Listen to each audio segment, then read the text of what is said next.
Maryland's seal and flag are both deeply connected to the heraldry of the Calvert family. The design comes from the shield of the coat of arms of the Calvert family. In 1632, Cecilius Calvert was granted a land charter so he and his fellow Catholics could escape English restrictions and establish religious freedom in the colony. George Calvert, the first Lord of Baltimore, had yellow and black colored quarters from his father's side along with red and white quarters from his mother's side in his heraldry. Here's a modern rendition of his heraldry. Maryland's first seal was stolen by the pirate Richard Ingle during his 1645 rebellion when he took control of the government. A second seal from England was sent in 1648 by Cecilius Calvert, second Lord Baltimore. In his words, it only differs a little from the first one. Note that English did not have standardized spelling at this time, hence the strange spelling. It was used up until the late 1700s, except in 1692 to 1715 during a period of Crown rule.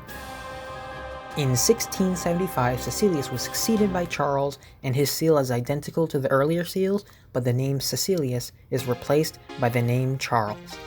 In 1692, the Calverts were deposed again. Maryland then used the royal arms of the Union of England and Scotland, with the names and titles of the rulers on the seal, along with the legend, Sigillum Provinciae de Maryland in America, meaning Seal of the Province of Maryland in America. In 1652, Cecilius Calvert was deposed by the Parliament of the Commonwealth of Oliver Cromwell. The province was controlled by governors until the Calverts were restored on the 24th of March, 1658.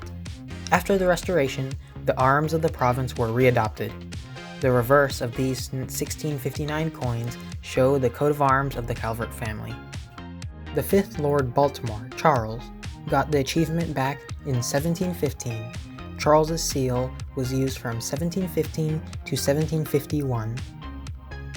His son and successor, Frederick, had the same achievement, but with the phrase, Crescite et multiplicamini, meaning grow and multiply. This seal was, interestingly enough, found on this 1770 $4 bill. The seal was used from 1751 to 1776. In 1777, the Maryland Council authorized continued use of the provincial seal. A new seal with Republican imagery was adopted by the state on February 5, 1794. Maryland had this seal from 1794 to 1817, when a new Great Seal was adopted. Another seal was adopted on the 14th of March, 1817, which was a single-sided Great Seal bearing an eagle holding a shield. Another seal that was authorized was that of an eagle and a version of the Calvert arms. It was authorized in 1854 by Governor E. Lewis Lowe and the General Assembly, who wanted a seal with historical significance, and I quote, "not of a device which has no significant relation to its local history."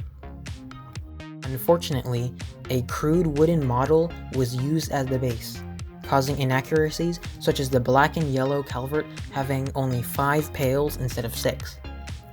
It also used the later phrase Crescite et multiplicamini instead of Scuto bonae voluntatis tuae coronasti nos. The original Calvert seal was readopted in 1874. It is the current seal, and it was codified in 1959. Here is the modern seal. The obverse of the seal contains the text, Ceculus absolutus dominis terrae Mariae et Avaloniae Baro de Baltimore, meaning Cecilius, absolute lord of Maryland and Avalon, Baron of Baltimore. Avalon is in reference to another colony he held in current-day Newfoundland. Very interesting, maybe I'll do a video on it, who knows.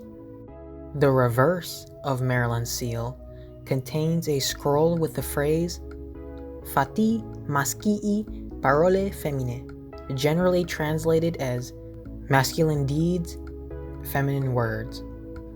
The text on the border is the last verse of Psalm 5. It says, Scuto bonai voluntatis tuae coronasti nos, which translates as, with favor wilt thou compass us with a shield. Finally, the year of 1632 was when the Maryland Charter was granted. The reverse of the seal is more common and is the only one used officially, though the obverse is part of the Great Seal and has been officially described in 1959. In the colonial period, the black and yellow Calvert flag was in descriptions of the flag at the time. However, after independence this stopped and no official flag was adopted. Several flags were used to represent Maryland, but none were official. This all changed during the Civil War. Since Maryland was a border state that allowed slavery in the war, there was plenty of pro-Union and pro-Confederate sentiment. Pro-Union Marylanders used the black and yellow Calvert flag to represent themselves, while pro-Confederate forces used the Crossland banner, the Calvert family's maternal heraldry, as their symbol. Sort of ironic, as the Civil War was Americans versus fellow Americans, and in Maryland they used a family's banners to fight each other. After the Civil War, the most common design was the Great Seal upon a blue background, such as this mock-up I made. Though what we know of as the modern version of the flag appeared by 1880 unofficially, as people put both flags together as a symbol of reconciliation. Interestingly, this pre-1904 flag shows the reverse of the seal instead of the obverse like on Virginia's flag. Maryland's General Assembly in 1904 adopted a flag of this design, containing both the Calvert flag and the Crossland flag quartered. Here is a timeline of all the seals.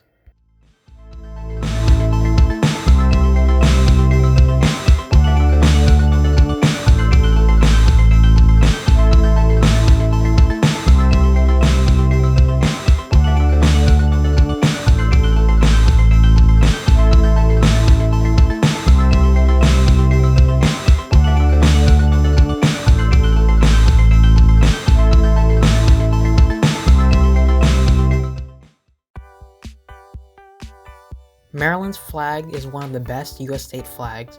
I find its historic influences very interesting, though I'm a bit worried that the Crossland arms will lead to some people saying that the flag is half Confederate or some other bullshit, not realizing it is simply the other half of the Calvert family coat of arms. I hope Maryland's flag isn't cancelled. If it is, I hope people realize that erasing half the flag doesn't change history at all. It just makes the cause look weak, as if they can't even handle the sight of any historical blemish. People honor and respect monarchs and aristocracy, yet cannot handle the reconciliation of a 150-year gone war. Especially since the flag is a symbol, and symbols are what they represent. To most people, that flag is simply the flag of Maryland. Maryland is what it is to them. Even pro-Confederates don't use the Maryland flag as a symbol. The Confederate battle flag is their symbol. When they do use it as a symbol, they turn it upside down to change it. The point is, Maryland has a great flag. It was ranked as 4th place of all US and Canadian flags, behind only New Mexico, Texas, and Quebec.